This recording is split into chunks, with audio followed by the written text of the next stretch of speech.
strongest arm in the biz comes to the right place on Friday nights. I'm Chris Charlton, and this is Finish Strong for the week of June the 4th, 2021. This week on NJPW Strong, the Ignition Tour kicked off, which will see big-time matches all the way through the month of June. But the action tonight started with relative LA Dojo newcomer Kevin Knight taking on original LA Dojo graduate TJP. TJP schooled Knight from the opening bell, but Knight was able to avoid a TJP dropkick and was persistent with the head scissors on the fill and flash. Ultimately though, that persistency came with a price, a pair of boots to the face. When Kevin Knight missed his own dropkick, TJP was in full control until Young Lion exploded out of the corner and finally leapt to land an impressive dropkick and a slam. But TJP responded by washing the face of Knight and landing a suplex.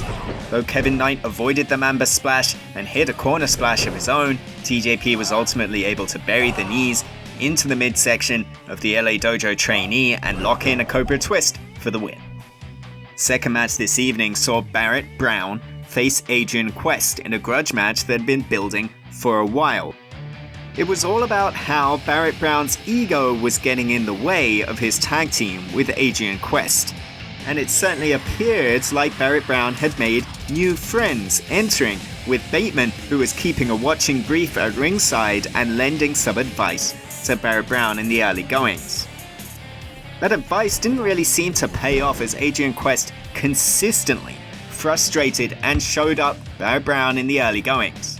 But 50 Caliber finally found some offense by spilling Adrian Quest to the floor and landing a lariat back inside for a 2 count. As Brown kept control of the match, Quest managed to find a brief break with a Hurricanrana for 2, but again was sent to the floor where a vicious snap suplex connected.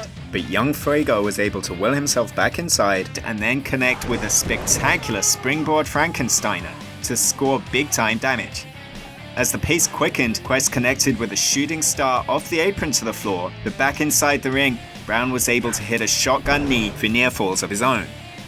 Quest came close with some innovative offense, and even though Brown was able to suplex his opponent into the corner, he still couldn't finish his former partner off. Adrian Quest connected with a massive lariat and a tiger driver, but just as he went upstairs for the finishing blow, Bateman hopped on the apron for a distraction, which led up to a roll-up pin. Surely it was a win that Barrett Brown can't be 100% pleased with, while Adrian Quest was 100% frustrated. Backstage, at least that was before he found an ally of his own. Well, what'd you have to do to get that win? Cheat? Have someone come ringside to help you? You ain't. This ain't over. Oh, hell no! Hell no, Adrian. I saw what happened out there. Them sons of bitches stole a win on you. And if there's one thing I can't stand is a bully. Listen to this, young Fuego, right? Anytime, any place, anywhere. You need backup? Mr. No Days Off, the suntan Superman ain't hard to find. You a grown-ass man. You can handle your own. But if you need backup, I got you back, baby. Give me some love. Block the hate. Oh, yeah? It was an all-star tag team main event though, as Carl Fredericks, who stepped up to become the #1 contender for the Strong Openweight Championship last week, tagged with Satoshi Kojima against Team Filthy's JR Kratos and Danny Limelight. It was Kojima starting off with Kratos, who refused to respect the legend and refused to yield to him too. The most feared got the most out of early collisions, and then when Carl Fredericks tried to outpace the big man, Kratos used his own speed to counter the Alpha Wolf. Carl Fredericks was isolated by Team Filthy, with Kratos and Danny Limelight working him over effectively, but a suplex from Fredericks got enough space to tag in Kojima. Signature machine gun chops were the result in the corner to JR Kratos, and then that famous elbow drop scored on the big man. But a power slam and a big time delayed vertical suplex got 2 for JR Kratos. Wanting to finish a legendary opponent with his own move, JR Kratos went for a lariat, but in the end got dropped with that Koji Kata, and then it was Limelight tasting a famous lariat, as although the right missed, the left sent him almost out of his boots. Carl Fredericks came in and hit a spinebuster on Limelight, and although the ND was denied, the half crab meant the radioactive Pappy had no choice but to tap out. while Carl Fredericks will now move on to challenge Tom Lawler for that Strong Openweight Championship. One issue is certainly not done from this tag match.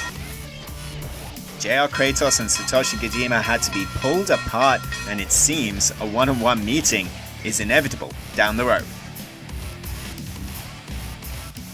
Coming up shortly over in Japan, it is Dominion on Monday, June the 7th, with live English commentary. New Japan Pro Wrestling starts off the summer in style with major matchups in Osaka-jo Hall. Jeff Cobb faces Kota Ibushi. Yo and El Desperado collide for the IWGP Junior Heavyweight Championship, and we will determine a new IWGP World Heavyweight Champion when Shingo Takagi faces Kazuchika Okada. All of that action will be live and in English on the King of Sports streaming services, njpwworld.com. That's it, we've finished strong for another week. Until next time, go kigen yo, sayonara.